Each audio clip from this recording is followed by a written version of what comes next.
Assalamu alaikum wa rahmatullahi wa barakatuh, mes chers frères et sœurs. La dernière fois, nous avions fini donc avec la bataille de Khaybar et nous allons maintenant passer, Inch'Allah, au prochain passage de la Sira qui est presque toujours abordé après la bataille de Khaybar.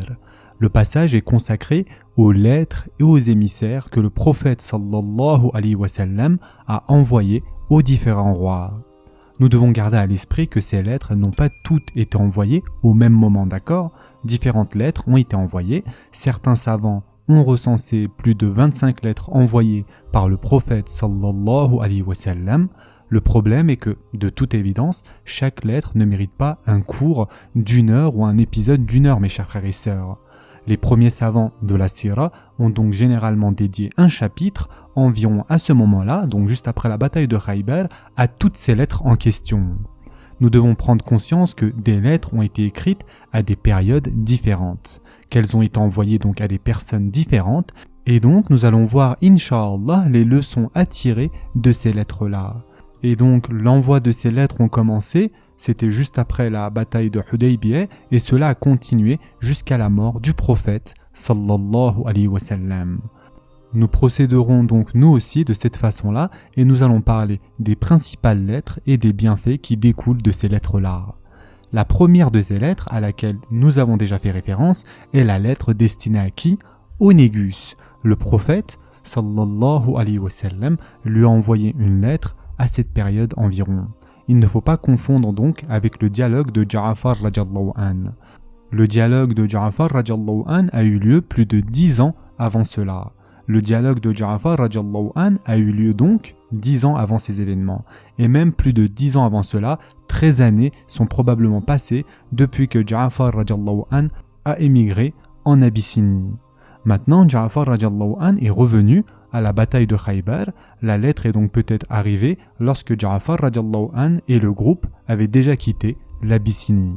Le prophète sallallahu alayhi wa sallam a envoyé une lettre de Mohammed ibn Abdillah à Najashi, le roi de Habasha, en l'invitant donc à se convertir à l'islam et en lui expliquant la croyance islamique au sujet de Isa alayhi salam.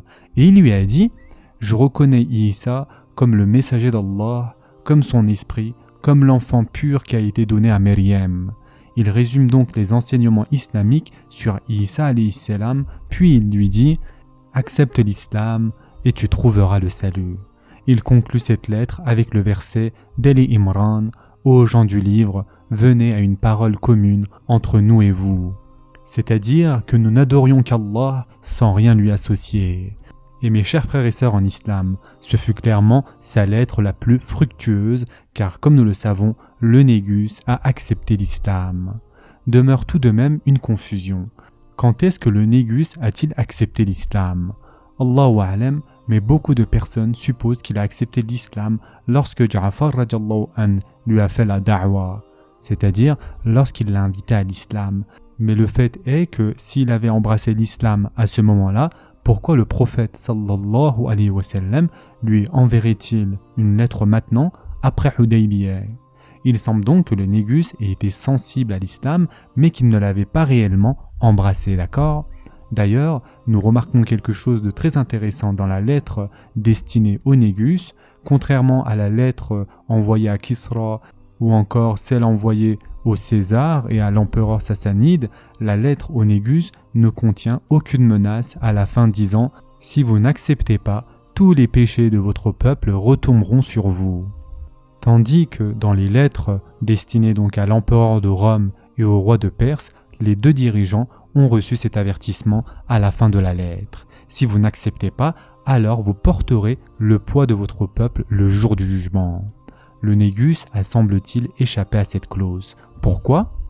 Peut-être parce que le prophète sallallahu alayhi wa sallam savait qu'il avait simplement besoin d'un léger coup de pouce pour accepter l'islam. Le Négus, comme nous le savons, a donc embrassé l'islam et selon At-Tabari, il a envoyé son propre fils pour répondre à la lettre. Il a envoyé son fils accompagné de 60 représentants des Habasha. Son fils s'appelait Ara'a ibn Ashama, puisque son prénom était Ashama. Vous vous souvenez le prénom du Négus.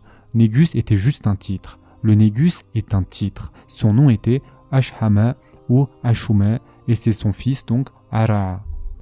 Et donc, selon At-Tabari, il a envoyé son fils accompagné d'une délégation de 60 hommes pour lui donner des cadeaux, pour annoncer son islam et pour demander, solliciter ou dire au prophète sallallahu alayhi wa sallam, si tu le veux, je suis prêt à venir à Médine. Si tu le veux, je viendrai à Médine. Mais selon At-Tabari, les 2 bateaux ont coulé et tous les hommes sont morts. Cette délégation n'est jamais arrivée. Mais la conversion à l'islam du Négus était bien entendu connue du prophète sallallahu alayhi wa sallam. 2 ans et demi plus tard, au cours de la 9e année de l'Hégire, lorsque les Négus mourut, le prophète sallallahu alayhi wa sallam, le matin même de sa mort, a annoncé aux compagnons, le matin même, le Négus est en Abyssinie, et ce matin-là le prophète sallallahu alayhi wa sallam a dit « Votre frère est mort à Habasha, votre frère est mort en Abyssinie. Allons faire la prière de Janaza pour lui. » C'est la seule et unique fois où la prière de Janaza ont été faites sans que le corps soit présent. Et cela donc nous amène à la controverse du fiqh, yani quand est-ce que doivent être priées Janaza. La bonne réponse semble être lorsque quelqu'un meurt et que personne ne fait la prière de Janaza à l'endroit de sa mort, alors dans ce cas-là, il pourrait être possible donc de prier lorsque le corps n'est pas là. Cela apparaît donc comme le point de vue majoritaire. Et donc tout cela pour dire que la première lettre a été envoyée au Négus. La seconde lettre célèbre est envoyée à César, l'empereur de Rome. Nous en avons déjà parlé de façon très détaillée et il n'est pas donc utile de répéter tous les détails, car nous l'avons déjà évoqué il y a un certain moment. Et donc cette lettre est rapportée par Bukhari et Muslim. C'est un hadith authentique qui rapporte la lettre que le prophète sallallahu alayhi wa sallam a envoyée au César. Qui était le César à cette époque-là? Le César à cette époque-là était Héraclius. Il a régné de 610 à 641. L'Héraclius était l'empereur de Rome à cette époque et de manière générale, il est vu d'un bon œil par la plupart des historiens musulmans et non musulmans. Héraclius a eu un règne plein de gloire. Il est connu pour ses grandes victoires et particulièrement contre les Perses et les Sassanides. La sourate Ar-Rum l'avait prédit. Comme nous l'avons déjà dit à plusieurs reprises, les Romains avaient connu une grande défaite face aux Perses et Allah Azza wa Jal en parle dans le Coran. Voici ce qui s'est passé. Le roi perse Khosro avait lancé donc une attaque contre les Romains qui a duré 15 ou 20 ans. Au cours de cette attaque, Khosro avait réussi à conquérir la majeure partie de l'Irak, la Mésopotamie, la Syrie. Il a même conquis Damas et Jérusalem. C'était à l'époque où les Perses gouvernaient Jérusalem, pas les Romains. Les Perses avaient conquis Jérusalem et les Perses avaient conquis Damas. Ils étaient même arrivés dans certaines parties de l'Égypte. L'Empire romain semblait vivre donc ses derniers instants. Qu'est-il arrivé ensuite? Allah Azza wa Jal a révélé dans le Coran « Dans quelques années, les Romains seront vainqueurs ». Lorsque ce verset a été révélé, les Romains étaient sur le point d'être vaincus. Leur civilisation aurait même pu être anéantie. Mais que s'est-il passé par la suite? Héraclius est parvenu à regrouper ses troupes de façon très courageuse, il a lancé donc une contre-attaque et il a quasiment repris la totalité de ses terres, et ce jusqu'en l'an 628, alors que le prophète sallallahu alayhi wa sallam était en vie. Le verset est révélé alors qu'il est en vie, en l'an 628. Héraclius atteint la capitale de l'empire sassanide qui est la célèbre ville de Isfahan, comme vous le savez. D'ailleurs, de nos jours, à Isfahan, il y a les ruines de cet immense palais avec ses poutres qui montent jusqu'à peut-être 90 mètres de hauteur. Donc il y avait d'immenses poutres et un palais gigantesque. Héraclius assiégea la ville de l'empire sassanide. Mais il y avait des murs fortifiés. Il ne pouvait pas entrer et finalement Khosro, le roi perse, a dû fuir la ville pour sauver sa vie. Il mourut quelques jours plus tard, son fils fit un coup d'état et il prit la relève. Khosro a connu une mort très violente. Nous en parlerons également aujourd'hui, Inch'Allah, et nous savons exactement quand il est mort. Il est mort le 27 février 628. Cela se passe, nous en reparlerons, au cours de la 7e année de l'Hégire. Et tout cela se passe alors que le prophète sallallahu alayhi wa sallam est encore en vie. Héraclius prend le dessus, Khosro est tué, il est destitué par son propre fils qui a fait donc un coup d'état et cela se passe alors que le prophète sallallahu alayhi wa sallam est en vie. Héraclius était un grand guerrier, c'était un dirigeant politique et il connaissait aussi très bien la théologie chrétienne. Contrairement à la plupart des empereurs de l'époque, Héraclius était un savant du christianisme. Les sources islamiques en parlent. Les sources chrétiennes mentionnent également un certain nombre d'incidents qui montrent clairement que cet homme savait de quoi il en retournait. Il comprenait la théologie. Il a essayé de créer une sorte de compromis entre les deux groupes majeurs du christianisme de son époque. Et c'était sûrement son plus grand problème théologique. Il voulait parvenir à une unité parmi les chrétiens. Les deux grands groupes de son époque étaient les monophysistes et les diophysistes, le protestantisme et le christianisme. Yani, c'était il y a 1500 ans. À cette époque, les deux branches majeures du christianisme étaient les monophysistes et les diophysistes. Le César, ou Héraclius, a donc essayé d'associer ces deux théologies et, croyez-le ou non, il a créé une nouvelle théologie qui était un mélange des deux. Il voulait arriver à un compromis qui permettrait aux deux groupes chrétiens de s'unir. Cependant, même s'il était un grand politicien, il n'était clairement pas un théologien qualifié. Car ceux qui ont des connaissances en théologie savent qu'il n'y a aucun compromis lorsqu'il s'agit de théologie. C'est comme ça ou rien. Sa nouvelle théologie n'a été acceptée ni par les monophysistes ni par les diophysistes. Le problème majeur, bien sûr, tourne autour de Jésus-Christ. Qui est-il ? Vous le savez maintenant puisque nous l'avons répété à de nombreuses reprises, mais la controverse principale des premiers chrétiens au cours des premiers 400 ou 500 années était qui est Jésus-Christ ? Qu'en est-il ? Est-il Dieu ? S'il l'est alors, comment est-il lié à Dieu ? Est-il aussi éternel ? Est-il fait de la même substance ou d'une substance différente ? Une volonté ou deux volontés ? Tout cela était au centre du débat pendant des centaines d'années. Et Héraclius a donc essayé de mettre en place une nouvelle théologie et ça a duré un certain temps. Mais aucun des deux groupes ne voulait de compromis, alors elle a disparu. Mais le simple fait qu'il ait fait cela nous montre qu'il comprenait la théologie. Il était compréhensif et il connaît les controverses. En ce qui concerne la lettre du prophète sallallahu alayhi wa sallam à Héraclius, elle est citée très en détail dans le Sahih al-Bukhari. Le prophète sallallahu alayhi wa sallam a envoyé Dihya al-Qalbi voir le gouverneur de Bosra. Et où est Bosra, mes chers frères et sœurs ? Nous en avons déjà parlé. Yani, c'est au sud de Damas, ce n'est pas Bosra, c'est Bosra. Bosra n'existe pas à l'époque du prophète sallallahu alayhi wa sallam. Bosra a été construite par les armées musulmanes après l'époque des conquêtes. Lorsque l'on parle de Bosra, c'est ainsi que ça se prononce, dans la Sira, cela fait référence à une petite ville au sud de Damas et c'est encore le cas de nos jours. Bosra était une ville arabe avec une culture romaine. C'est donc arabe, mais c'est à la limite de la péninsule arabique. C'est pourquoi il y a des chrétiens et la culture, le langage, la monnaie sont romaines. Et lorsque les expéditions commerciales allaient vers le nord, ils commençaient à Bosra, car c'est là qu'elles allaient, les voyages d'hiver et d'été. Ils allaient donc à Bosra pour commencer et ils revenaient à la Mecque.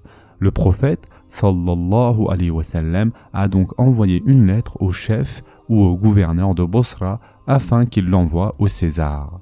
Il se trouve qu'à ce moment-là, Héraclius était à Jérusalem. Le prophète, sallallahu alayhi wa sallam, le savait-il ou était-ce une coïncidence ? Nous ne le savons pas. C'était très probablement une coïncidence. Le prophète, sallallahu alayhi wa sallam, a donc envoyé une lettre à l'empereur en passant par Bosra. Et comme Bosra est très proche de Jérusalem, elle est arrivée très rapidement entre les mains du César qui était à Jérusalem. Ici commence le récit d'Abu Sufyan qu'il raconte dans Sahih al-Bukhari et nous en avons déjà parlé en détail.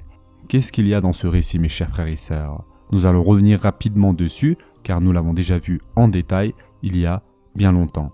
Donc Abu Sufyan raconte qu'il commerçait en Syrie, arrêtons-nous là un instant, à Bosra. Il commerçait en Syrie, à Bosra, quand un crieur est arrivé et a dit « On vous appelle à Jérusalem ». Ils ont donc marché jusqu'à Jérusalem. Ils ne comprenaient pas ce qu'il se passait. En fin de compte, Abu Sufyan est appelé en présence de l'empereur. C'est une histoire incroyable. Abu Sufyan, des Quraysh, se trouve dans le palais du César en face de l'empereur. Quelle heureuse occasion! Yani, arrivez-vous à imaginer, mes chers frères et sœurs, César l'appelle, ainsi que tous les dignitaires romains, il appelle ses traducteurs arabes et leur demande de traduire ces questions à Abu Sufyan. Tout le groupe est présent. Il y a également probablement d'autres tribus, des tribus arabes non qurayshites. C'est alors que Héraclius demande à tous les Arabes qui parmi vous est la personne la plus proche de l'homme qui prétend être un prophète. Le seul qurayshite présent est bien sûr Abu Sufyan, et il est un cousin éloigné au 10e ou au 13e degré.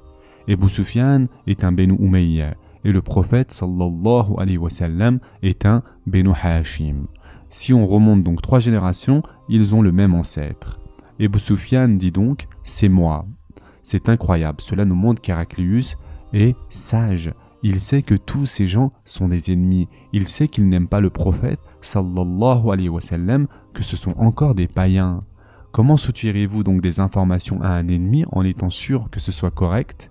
Regardez la tactique d'Héraclius. Cela nous montre qu'il était un dirigeant sage et intelligent. Héraclius les a utilisés les uns contre les autres. Il a divisé le groupe entre Abu Sufyan qui est assis devant et le reste de son groupe qui est assis derrière. Abu Sufyan ne peut donc pas voir les autres, ils sont derrière lui. Alors il dit à Abu Sufyan, je vais te poser une série de questions. Et il dit au groupe derrière Abu Sufyan, si Abu Sufyan ment, signalez-le-moi. Bien entendu, celui qui le signalera aura un prix, de l'argent, les honneurs, etc. Donc Abu Sufyan était obligé de dire la vérité, car il savait que s'il mentait, quelqu'un le dénoncerait, l'acculerait, et donc quelqu'un dirait qu'il ment, et Abu Sufyan se verrait dénoncé. Alors il dit, par Allah, si je n'avais pas eu peur que mes compagnons m'accusent de mentir, je n'aurais pas dit la vérité. Car à cette époque-là, il n'était pas musulman. Abu Sufyan acceptera l'islam. Quand va-t-il accepter l'islam d'ailleurs, mes chers frères et sœurs? À la conquête de la Mecque, comme vous le savez. Cela nous montre que cet incident a lieu environ en l'an 7 de l'Hégire, au cours de la 7e année de la Hijra. Il demande donc à Abu Sufyan, quel est le statut de cet homme parmi vous? Comment est sa famille? Abu Sufyan répond à cela, il appartient à une très bonne famille, très noble. Il demande ensuite, quelqu'un dans votre société a-t-il déjà revendiqué être un prophète avant lui? Abu Sufyan répond bien sûr, non, c'est le premier. Nous ne savions pas ce qu'était un prophète, jusqu'à ce qu'il commence à dire qu'il en était un. La prochaine question était, l'un de ses ancêtres était-il un roi? Non, répond Abu Sufyan. Les nobles et les riches le suivent-ils ou seulement les pauvres et les opprimés? Et donc Abu Sufyan répond à cela, les pauvres et les opprimés. Ensuite, leur nombre augmente-t-il ou diminue-t-il chaque jour? Abu Sufyan répond bien évidemment, ils augmentent. Ces convertis, lorsqu'ils se convertissent, finissent-ils par abandonner et quitter leur foi ou restent-ils dans leur foi? Ils restent dans la foi, pas de murted, c'est-à-dire pas d'apostat, ils restent dans la foi. Les questions suivantes sont, l'avez-vous déjà accusé de mentir? Rompt-il ses promesses? Bien évidemment, Abu Sufyan répond à cela, non, il n'a jamais rompu de promesses. Mais actuellement, nous avons un traité avec lui. Quel traité? Hudaybiyah. Et nous ne savons pas ce qu'il pourrait faire. Abu Sufyan dit, c'est la seule chose que je pouvais trouver. Nous ne savons pas, il pourrait la rompre. C'est la seule chose que je pouvais trouver. Nous ne savons pas ce qu'il pourrait faire.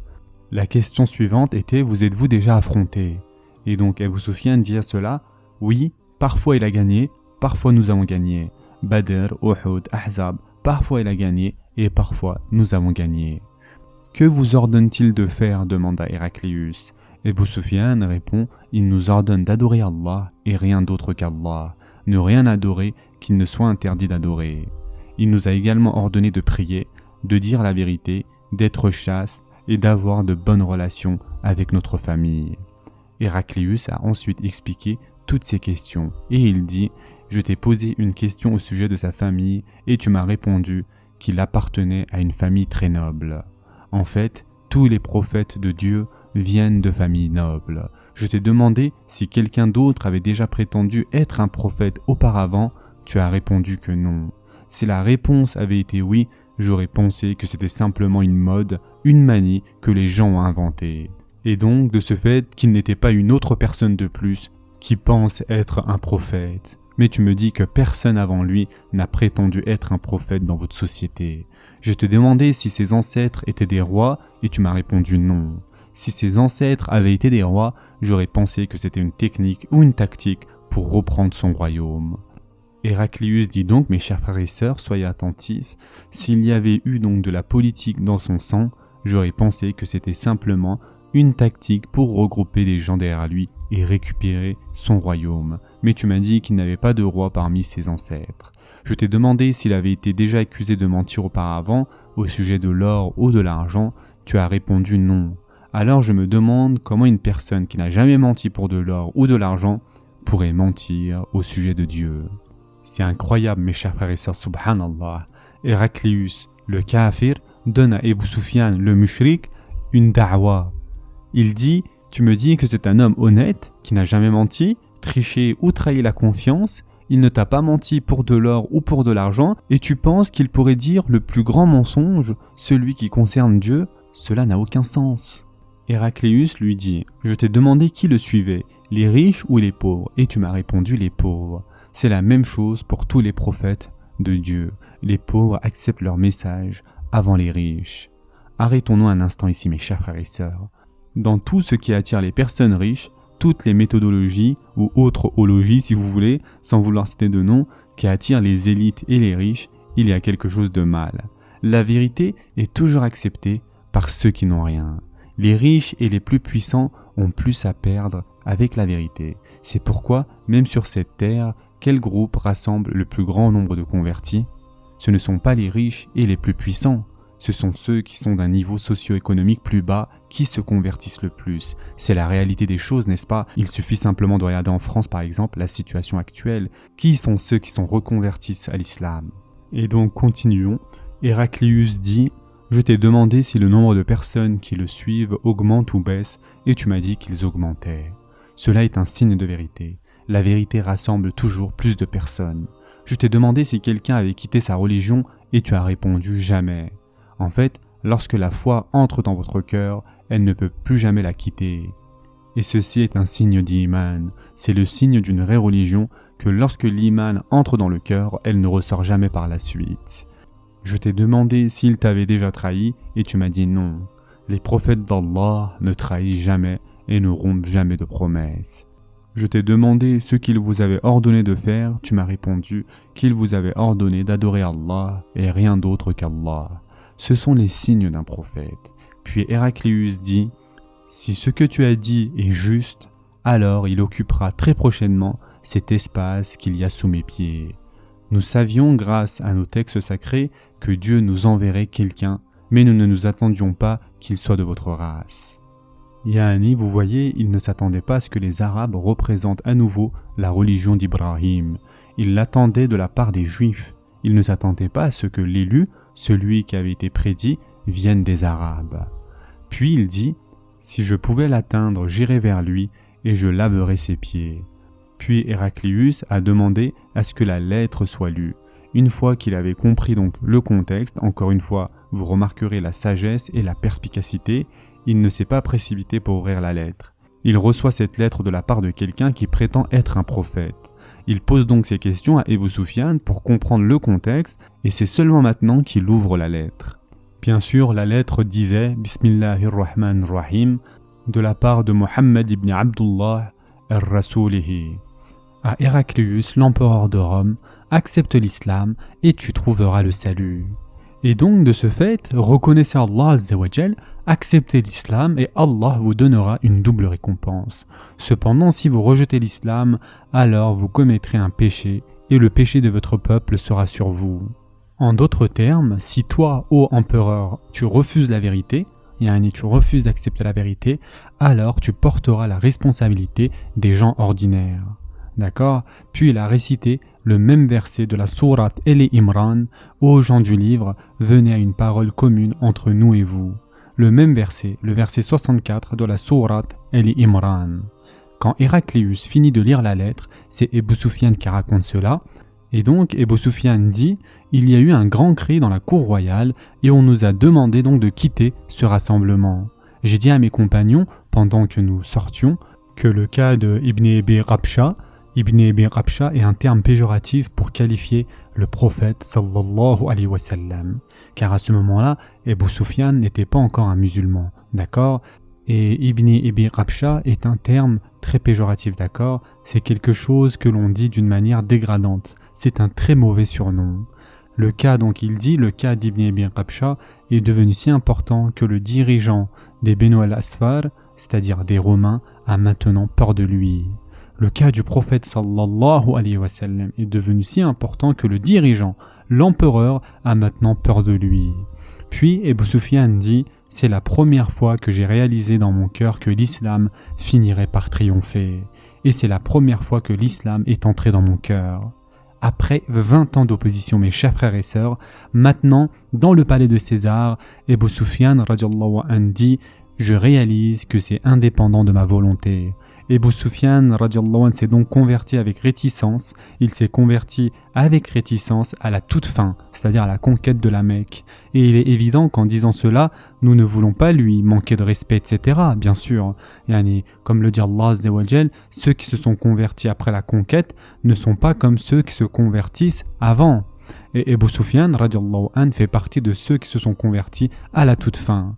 Encore à ce moment-là, il était réticent et il a fallu du temps avant que l'iman entre dans son cœur. Nous en reparlerons incha'Allah le moment venu. Et nous apprenons donc également que le prophète sallallahu alayhi wa sallam a envoyé une lettre au César lorsqu'il campait pendant la bataille de Tabouk. Il semble donc que ce soit une lettre différente. Certains disent que c'est la même lettre, mais cependant c'est très probablement une lettre différente. De plus, dans le Musnad de l'imam Ahmed, nous apprenons un détail très intéressant qui n'est pas mentionné dans Al-Bukhari. Héraclius a répondu à la lettre en envoyant un émissaire au prophète sallallahu alayhi wa sallam. Il a trouvé un arabe de la tribu des Tanouk. Nous ne connaissons donc pas son nom, mais on l'appelle celui de Tanouk. Dans les livres de la Sira, on l'appelle le hadith du Tanouqi. Nous ne connaissons pas son nom, c'est simplement un homme des Tanouk. Et donc il a trouvé un arabe auquel il faisait confiance. Les Tanouk étaient des arabes chrétiens. Il lui a donné une lettre et il lui a dit « Je t'envoie en tant qu'espion. La lettre n'est qu'une ruse. Je t'envoie en tant qu'œil-guetteur, c'est-à-dire d'espion. » Et donc, la première parle-t-il des lettres qu'il m'a envoyées et qu'il envoie aux autres rois? Est-ce que c'est un point qu'il aborde dans ses discussions? Voici la première question. La deuxième, parle-t-il de la nuit lorsqu'il lit ma lettre? Vois quelle est sa réponse. Il y a une question à l'intérieur. Dans sa réponse, parle-t-il de la nuit et le jour ou la nuit? D'accord? La troisième, vois s'il y a quelque chose d'étrange sur son dos. Le Tanouqi est donc venu et le prophète sallallahu alayhi wa sallam lui a demandé « Qui es-tu » Il répondit « Je suis un homme de la tribu des Tanouk et le César m'a envoyé. » Alors le prophète sallallahu alayhi wa sallam dit « Tu devrais embrasser la religion de ton ancêtre Ibrahim, tu devrais devenir musulman. » L'homme répondit « Laisse-moi y réfléchir. » Je vais y réfléchir, voilà la lettre du César. Le prophète sallallahu alayhi wa sallam n'a même pas ouvert la lettre, il a simplement discuté avec le Tanouqi. C'est le Tanouqi qui le raconte. Nous ne connaissons donc pas toute la conversation, mais le Tanouqi se souvient de quelques éléments. Le prophète sallallahu alayhi wa sallam dit « J'ai envoyé ma lettre à Kisra, roi de Perse, mais il l'a déchirée. » Nous reviendrons là-dessus dans la troisième partie. Maintenant, nous parlons de la lettre du César et la prochaine partie est sur la lettre à Kisra. Et donc, il dit « J'ai envoyé ma lettre à Kisra, mais il l'a déchirée. Alors, Allah déchirera son royaume. J'ai aussi envoyé ma lettre au César et il l'a protégée. Alors, Allah protégera son royaume. » Le Tanouqi se dit donc « Premier point vérifié. » Il a envoyé sa lettre au César qui, en la protégeant, a protégé son royaume. Ensuite, il a ouvert la lettre et dedans le César lui posait une question. Cette question était « Ton messager nous a dit que ton livre, le Coran, décrivait un paradis qui est aussi grand que les cieux et la terre. » La question est donc « Si le paradis est aussi grand que les cieux et la terre, où est l'enfer selon la religion ?» C'est ça la question. Le prophète sallallahu alayhi wa sallam répondit « Gloire à Allah, où penses-tu que va la nuit lorsqu'arrive le jour ?» Il a donc répondu avec une autre question qui contenait le mot « nuit ». D'accord ? Le Tanouqi s'est donc dit « deuxième point vérifié ». Puis il est resté un jour ou deux en attendant de voir s'il pouvait voir le dos du prophète sallallahu alayhi wa sallam. Mais comment allait-il pouvoir voir le dos du prophète sallallahu alayhi wa sallam car il porte un t-shirt? Et donc cet homme de Tanour dit « Très bien, je vais rentrer et leur dire que j'ai vu 2 signes sur les 3. » Il est donc allé voir le prophète sallallahu alayhi wa sallam et il lui a dit « Ce n'est pas encore un musulman. » Et il dit « Ô Mohammed, que la paix soit sur toi.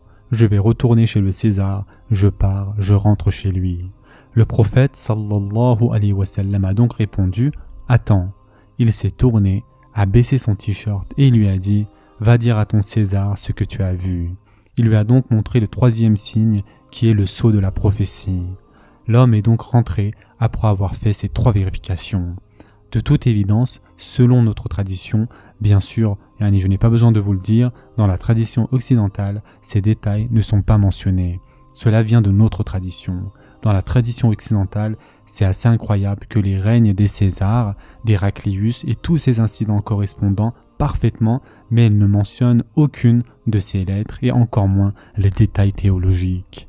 De toute évidence, cela provient de notre tradition et la tradition occidentale ne contient rien de la sorte. Mais de notre tradition, nous apprenons que les Césars ont ensuite réalisé que c'était vrai. Bukhari revient ensuite au récit du César. L'histoire du Tanouri n'apparaît pas dans El-Bukhari, mais vous devez la comprendre afin de comprendre donc la prochaine partie. Bukhari raconte 2 histoires, et nous pourrions croire que c'est la même histoire, mais ce n'est pas le cas, d'accord? La première est celle d'Ebu Sufyan et Héraclius, et la seconde est celle d'Héraclius qui fait semblant d'embrasser l'islam. Et donc de ce fait, ces 2 histoires n'ont pas lieu le même jour, elles se sont passées à 1 ou 2 ans d'écart, d'accord? La seconde histoire a lieu donc après l'incident que nous avons vu, du Tanouri. Nous avons rajouté l'histoire du Tanouri entre les deux, et maintenant nous arrivons donc à l'histoire racontée dans El-Bukhari. L'histoire est la suivante. Héraclius était le chef des chrétiens de Rome. Et l'un des narrateurs explique que lorsqu'Héraclius s'est réveillé un jour, il était d'humeur furieuse ou triste. Et donc certains prêtres lui ont demandé « Pourquoi es-tu d'humeur si triste ?» Héraclius répondit « J'ai fait un rêve et mes astrologues m'ont annoncé un très mauvais présage, un signe de mauvais augure. Et le chef d'un nouveau peuple est apparu et ce chef va me défier. » Donc il dit que le chef d'un nouveau peuple est apparu et ce peuple se circoncis, c'est-à-dire ce peuple en question se circoncis en fait. Et donc son vizir, ses ministres et ses sénateurs ont dit « De quoi êtes-vous inquiets ? Le seul groupe qui pratique la circoncision est celui des Juifs. Envoyez un autre problème, un autre énervement, un autre commandement décret. » Évidemment, l'antisémitisme a toujours existé dans l'ancien christianisme. Et nous l'avons déjà dit à de nombreuses reprises. Nous, en tant que musulmans, nous ne connaissions pas la signification du mot antisémitisme jusque très récemment. Historiquement, l'antisémitisme est un phénomène exclusivement chrétien. Il est impossible pour les Arabes qui sont des sémites d'être antisémites, n'est-ce pas? Car cela voudrait dire qu'ils seraient contre leur propre peuple.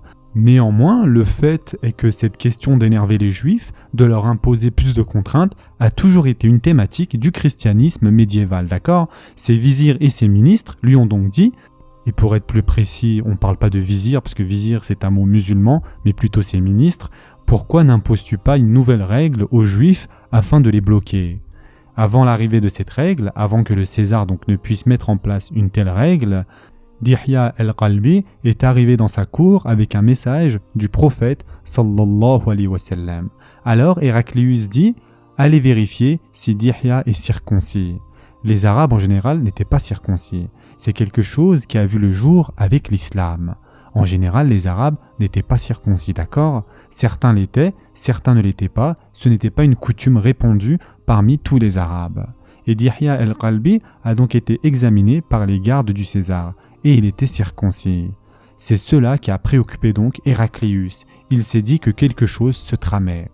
Héraclius a ensuite écrit une lettre à un de ses amis à Rome, qui était encore plus instruit qu'Héraclius, et c'était très probablement John IV qui allait devenir donc le pape. Et ceci est une hypothèse. John IV, qui est ensuite devenu donc le pape des catholiques, même si ce n'est pas encore les catholiques à cette époque-là, mais les chrétiens. Héraclius écrit donc une lettre à quelqu'un dont nous ne connaissons pas le nom dans la Sira, cette personne est à Rome et elle est plus instruite que lui, d'accord? Bukhari n'en parle pas, mais on pense qu'il s'agit de John IV qui a écrit donc les 3 signes à vérifier à Héraclius. Cet homme aurait écrit donc les 3 signes à Héraclius. Il lui aurait dit « Va tester le prophète sallallahu alayhi wa sallam avec ces 3 signes ». Puis Héraclius envoie le Tanuri avec ces 3 signes. Le Tanuri revient et il a tout vérifié. Là, il réalise que c'est bien l'élu. Bukhari continue et il raconte que lorsque le Tanuri est revenu, il a appelé tous les sénateurs dans la pièce. Il a fermé les portes, puis il leur a dit « Que penseriez-vous si je vous disais que j'embrassais la foi de ce messager ?» Évidemment, à cette époque, l'Empire romain est le bastion du christianisme. Alors il commence à dire « Tu ne peux pas être empereur si tu quittes la foi de Jésus, etc. » D'accord ? Il refuse donc cette possibilité et Héraclius dit « Je testais simplement votre foi, je serai toujours fidèle au christianisme. » De toute évidence, on ne trouve cette histoire que dans les livres musulmans. Elle n'est pas racontée par les sources chrétiennes. Héraclius n'accepte donc pas l'islam et il meurt dans sa foi. En fait, il a connu donc une mort malheureuse. Il y avait un changement dans son propre palais et il était en vie lorsque les musulmans ont conquis Jérusalem. La prédiction dont il avait parlé, il l'a vu se produire et il a dit « Ils dirigeront cette terre sous mes pieds ». Et moins de 7 ans plus tard, c'est incroyable, nous l'avons déjà dit plusieurs fois, subhanallah, ces immenses empires qui vont être conquis par un groupe de bédouins venant du désert. Ils viennent du désert, mes chers frères et sœurs, sans armes, sans arsenal, sans tactique militaire. Ils parlent de Jérusalem entourée par l'Empire romain qui s'étend encore quasiment sur 500 km. Et il dit « Si ce que tu dis est vrai, alors un jour il contrôlera cette terre. » Ce n'était pas un jour, c'était 7 ans après qu'il ait dit cela. Il est toujours en vie et il voit le découpage de l'Empire romain. Damas, la Syrie, Jérusalem, la Palestine, tout cela revient aux musulmans et dans quelques années, Alexandrie, comme nous l'avons dit. Tout cela revient aux musulmans. Bien entendu, les Sassanides sont une toute autre histoire et nous allons le voir tout de suite, Inch'Allah. Et donc ce sera tout pour l'histoire du César, l'empereur de Rome. Concernant maintenant le roi de Perse, il s'appelait Khosro. Et ce Khosro a régné de 590 à 628. Il était le dernier des grands rois sassanides. Le dernier, après lui, l'empire sassanide n'a jamais recouvré sa gloire, d'accord ? Le tout dernier empereur de l'empire sassanide, le grand empereur. Il y a eu des escarmouches mineures et quelques personnes après lui, mais en 9 ans, l'empire sassanide a littéralement implosé. Après qu'ils ont conquis donc presque la moitié de l'Empire romain, imaginez-vous, Khosro était l'empereur qui a conquis Damas, qui a conquis Jérusalem, dont les forces sont entrées en Égypte. Puis, il a vu l'Empire s'effondrer sous ses yeux et en moins de 10 ans, l'Empire sassanide a été rayé de la surface de la terre comme s'il n'avait jamais existé. Pourquoi cela s'est-il passé ? Dans notre histoire, c'est très simple. Bien entendu, les historiens modernes ont diverses hypothèses, même si, peu importe ce que vous croyez, il est évident que c'est incroyable. Il n'y a pas de doute que c'est un événement incroyable dans l'histoire humaine, que cette civilisation et cet empire puissant, qui menaçait l'existence même de Rome, 10 ans plus tôt, disparaissent littéralement. Elle disparaît en quelques années. Elle implose, elle s'effondre complètement et elle embrasse l'islam à un tel point que le zoroastrisme n'est plus du tout pratiqué sur les terres de Zoroastre. Nous en avions parlé, souvenez-vous, et donc le feu sacré qui restait allumé, tout cela est maintenant fini. Ce puissant empire a embrassé l'islam et est tombé donc sous la domination des musulmans. Khosro, comme nous l'avons dit, a régné de 590 à 628. Et les historiens en général, les musulmans et les non-musulmans, le dépeignent comme un empereur très cruel, très lascif, comme un empereur sensuel. Les livres d'histoire racontent qu'il avait un harem. Bien sûr, cela ne s'appelait pas un harem, c'est un mot arabe, d'accord ? Mais il avait donc un harem de 300 concubines. C'était une personne tournée vers les plaisirs sensuels et les gens le détestaient pour sa cruauté. C'était Khosro. Le prophète, sallallahu alayhi wa sallam, lui a envoyé une lettre par l'intermédiaire du dirigeant du Bahreïn. À l'époque du prophète sallallahu alayhi wa sallam, le Bahreïn n'était pas qu'une île, c'était en fait plus qu'une île. Il a envoyé Abdullah ibn Hudayfa radiallahu an voir le dirigeant du Bahreïn afin qu'il transmette la lettre à Khosrow. At-Tabari cite le contenu de la lettre, pareil, donc ça commence avec Bismillahirrahmanirrahim de Mohammed, le messager d'Allah à Khosrow, l'empereur des Perses. Que la paix soit sur ceux qui suivent la bonne voie. Qui sont ceux qui suivent la bonne voie? Ceux qui croient en Allah et son prophète, et qui témoignent qu'il n'est de Dieu qu'Allah, l'unique sans associé, et que Mohammed est son serviteur et son prophète. Je t'appelle de l'appel d'Allah. Je suis le messager d'Allah à tous les êtres humains, afin que les vivants soient avertis et que la parole s'accomplisse à l'encontre des mécréants. Alors accepte l'islam et tu trouveras le salut. Mais si tu refuses, alors tu porteras le fardeau du péché des Méjous. En tant que responsable, tu as une double responsabilité. L'empereur était quelqu'un de très arrogant, et lorsqu'il a reçu la lettre, il s'est moqué de celle-ci et du messager, sallallahu alayhi wa sallam, et il a déchiré la lettre sous ses yeux. Lorsque le prophète sallallahu alayhi wa sallam a pris la nouvelle, ce hadith est dans Al-Bukhari, le prophète sallallahu alayhi wa sallam dit « Il a déchiré ma lettre, Allah va désintégrer son royaume jusqu'à la moindre parcelle. » Puis ensuite il insiste et il dit « Puisqu'il a déchiré ma lettre, Allah va désintégrer son royaume suite au manque de respect dont il a fait preuve. » L'empereur a ensuite envoyé un message à l'un de ses gouverneurs qui se nomme Ba'dan. Ba'dan était également un gouverneur mais pas à Bahreïn. C'était un gouverneur plutôt du côté du Yémen, sur la côte sud.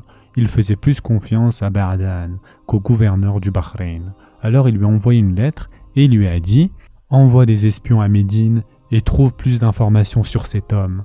Et si tu arrives à me le ramener, alors ramène-le-moi. » Quelle arrogance mes chers frères et sœurs.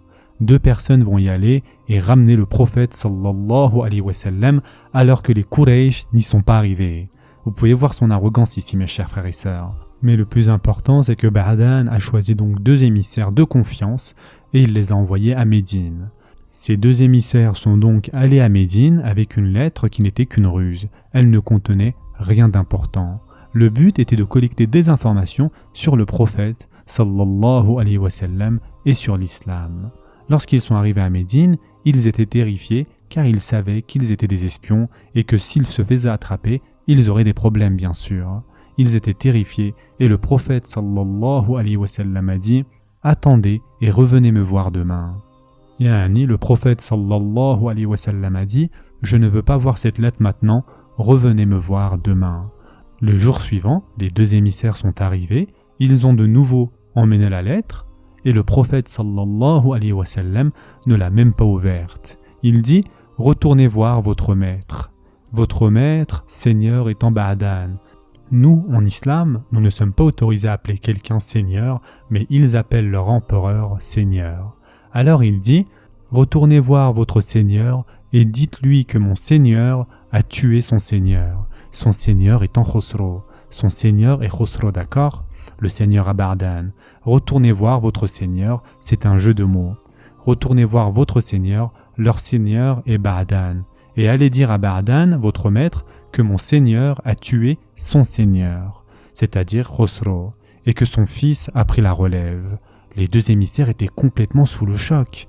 Ils sont retournés voir Ba'dan, sans parler de la lettre, ils sont retournés voir Ba'dan donc, et avant qu'il n'arrive, ils ont appris la nouvelle. Khosrow avait en effet fui Isfahan, et son fils avait fait un coup d'État. Son fils avait en effet réussi un coup d'État, et il avait envoyé une armée pour emprisonner son père. C'était très courant à l'époque, les gens tuaient leur propre père et frère pour prendre le contrôle. Pour emprisonner son propre père et parallèlement, il proposa un traité de paix aux Romains. Les Romains ont donc reculé et n'ont pas vraiment conquis Isfahan. Héraclius recula et Yasgard, qui est son fils donc à Khosrow, assassina son propre père. Il tua son propre père de façon très cruelle. Des sources occidentales disent que cet incident a eu lieu aux environs du 28 février 628. L'assassinat de Khosrow a eu lieu en 628 après Jésus-Christ. Cela correspond exactement au moment où cela aurait pu se passer dans la Sira, c'est-à-dire en l'ancêtre de l'Hégire. Pour ceux qui contestent la Sira ou ceux qui contestent un hadith, vous ne pouvez pas inventer ce genre de choses. La précision pour que cela tombe le bon jour, yani vous connaissez ceux qui ignorent les hadiths. Vous avez vu ces personnes-là, vous ne pouvez pas inventer ce genre de choses, c'est impossible de l'inventer. Quand les émissaires sont présents et que le prophète sallallahu alayhi wa sallam dit « Mon Seigneur a tué son Seigneur aujourd'hui, retournez-y et voyez », durant le mois de Jumad al-Ula, en l'an 7 donc après l'Hégire, Khosro a trouvé la mort. Et précisément, comme l'avait prévu le prophète sallallahu alayhi wa sallam, quelques années plus tard, Allah Azza wa Jal avait littéralement désintégré le royaume des Sassanides comme s'il n'avait jamais existé. Dans toute l'histoire de l'humanité, on a rarement vu une telle implosion. Une nation qui s'effondre sans raison précise. Bien entendu, si vous ne connaissez pas les raisons, vous devez en trouver et les historiens modernes disent qu'il y a eu ceci et cela, etc. Mais au final, ces intrigues arrivent toujours. Ce ne sont pas la fin des royaumes. Les victoires militaires, pendant 350 ans, les Romains et les Perses se sont entretués, d'accord ? Aucun des deux n'avait disparu pour autant. Quoi qu'il en soit, les musulmans sont arrivés et en 8 ans, Isfahan était sous le contrôle des musulmans. Toute la province, toutes les terres d'Irak et d'Iran, d'Afghanistan et du Khorasan que les Sassanides contrôlaient, toutes ces terres sont devenues musulmanes. Et ça avait été prédit par le prophète sallallahu alayhi wa sallam. Maintenant, mes chers frères et sœurs, qu'est-il arrivé à Ba'dan et aux 2 émissaires qu'il avait envoyés ? Il est rapporté dans des livres que lorsque ces 2 personnes sont revenues et qu'on leur a dit donc ce que le prophète sallallahu alayhi wa sallam leur avait dit, Ba'dan a réalisé que cet homme était un vrai prophète et il a embrassé l'islam. Les 2 émissaires ont embrassé aussi l'islam, mais aussi d'autres grands groupes de cette zone du Yémen ont embrassé l'islam. Puis le prophète sallallahu alayhi wa sallam leur envoya une autre lettre après qu'ils aient embrassé l'islam. Il leur expliqua les règles de la jizya, c'est-à-dire du tribut. Il est dit que quiconque accepte l'islam, prie et jeûne, fait partie des croyants. Sinon, il reste des médjous. Il y avait des médjous dans cette zone-là. Alors faites-les payer la jizya et tout ira bien. C'est donc l'histoire de Khosro et de Ba'dan. D'autres lettres ont également été écrites, nous allons rapidement en voir 2 et conclure Inch'Allah. Et donc l'une des lettres les plus célèbres dans la série suivante est celle de Muqawqis. Muqawqis est le titre donné aux dirigeants ou aux gouverneurs de l'Égypte. Muqawqis est un titre tout comme Kisra, Négus, etc. D'accord ? Et donc ce titre, Muqawqis, est un titre donné aux dirigeants de l'Égypte. Son nom était Jurayj ibn Mina. Le prophète sallallahu alayhi wa sallam lui a écrit une lettre et nous n'avons pas dans un récit authentique le contenu de la lettre. Nous savons que Muqawqis était poli. Il renvoyait des cadeaux et des vêtements, ainsi que Duldul qui allait devenir la mule du prophète sallallahu alayhi wa sallam. Il a également envoyé Maria et sa sœur Shirin ou Sirin. Bien entendu, Maria est la mère d'Ibrahim. Il a donc offert tout cela au prophète sallallahu alayhi wa sallam. Son royaume a été préservé du fait qu'il ait été poli, mais Allah Azza wa Jal ne permettra pas à son royaume de durer. Ce royaume dirigé par cet homme malfaisant a été épargné pour l'instant, mais Allah Azza wa Jal ne va pas le permettre à son royaume de durer. Le prophète sallallahu alayhi wa sallam a également envoyé des lettres à d'autres gouverneurs dans d'autres régions qui sont situées dans ce qui est aujourd'hui donc au sud de la péninsule arabique. Et il a envoyé Amr ibn al-As, le célèbre compagnon Amr ibn al-As radiallahu an. Il l'a envoyé dans ce qui est aujourd'hui connu sous le nom d'Oman. Et les dirigeants d'Oman ont également embrassé l'islam. Il a envoyé ces lettres après la conquête de la Mecque. Oman a donc embrassé l'islam. Le prophète sallallahu alayhi wa sallam a également envoyé des lettres à d'autres tribus. Les savants ont recensé plus de 20 lettres envoyées dans des régions différentes de l'Arabie. Nous avons parlé des plus importantes, nous n'avons pas besoin de parler de chacune d'entre elles. L'une d'entre elles a été envoyée à Musaylama al-Kadhab, au Benu Hanifa, et les Benu Hanifa ont dit « Nous n'accepterons l'islam que si tu partages le pouvoir avec nous. Si tu nous donnes le pouvoir, alors nous embrasserons l'islam. » Le prophète sallallahu alayhi wa sallam lui a répondu « La terre appartient à Allah et Allah le donnera à qui bon lui semble. » Vous savez ce qui est arrivé ensuite bien sûr à Musaylama après ces événements. Voyons maintenant les bienfaits que nous pouvons tirer de tout cela, Inch'Allah. Donc, quels sont les bienfaits que l'on peut tirer de ces lettres-là ? Avant tout, les objectifs à long terme. Les objectifs à long terme de ces lettres, même si la plupart de ces lettres n'ont pas eu un impact important dans l'immédiat, sauf pour le négus, c'est le seul pour lequel cela a eu un grand impact. Même cela, c'était important car le négus a embrassé l'islam, mais son peuple n'a pas embrassé l'islam à ce moment-là. Seul le négus l'a fait. C'est pourquoi il n'y a pas eu de prière de Janazeh lorsqu'il est mort. Il n'y a donc pas eu d'impact politique majeur découlant de ces lettres-là. Mais le fait est qu'il y a clairement une intention de transformer le message de l'islam en un message mondial. C'est incroyable que durant la période de 10 ans où le prophète sallallahu alayhi wa sallam a écrit ses lettres, chaque terre à laquelle il a écrit ses lettres était l'une des terres de l'islam. Yani, il n'y a aucune terre à laquelle il a écrit une lettre qui en moins de 10 ans n'ait pas été intégrée aux terres de l'islam, d'accord? Et c'est une réalité incroyable, mes chers frères et sœurs. Le prophète sallallahu alayhi wa sallam a en effet eu une vision internationale. Que se passe-t-il donc ici? Le prophète sallallahu alayhi wa sallam transforme la République islamique ou l'Empire islamique en une nation internationale. Une nation, un empire, une république qui est maintenant digne de participer au dialogue, d'échanger des ambassadeurs avec Kisra, César, le Négus, etc. Elle devient maintenant une civilisation comme les autres. Comme nous avons cité les personnages à qui il avait envoyé des lettres, nous voyons aussi les personnes à qui il n'a pas envoyé de lettres. Il y avait incontestablement des civilisations au-delà des Romains, des Perses et des Habachas. Tout le monde le savait. Ce sont les 3 régions principales qu'il visait. Tout le monde sait qu'au-delà des Habachas, il y a tout le continent africain. Tout le monde sait qu'au-delà des Perses, il y a la Chine. Mais le prophète sallallahu alayhi wa sallam ne leur a pas envoyé de lettres. Pourquoi? Car il n'y a pas de contact direct avec eux. C'est une approche pragmatique. Il se concentre d'abord sur ceux qui communiquent avec les musulmans et les arabes. Un autre point intéressant est que les réponses des dirigeants ont clairement une importance théologique pour nous. Regardez ce que le prophète sallallahu alayhi wa sallam a dit à Kisra. Voyez ce qu'il a dit à Muqawqis.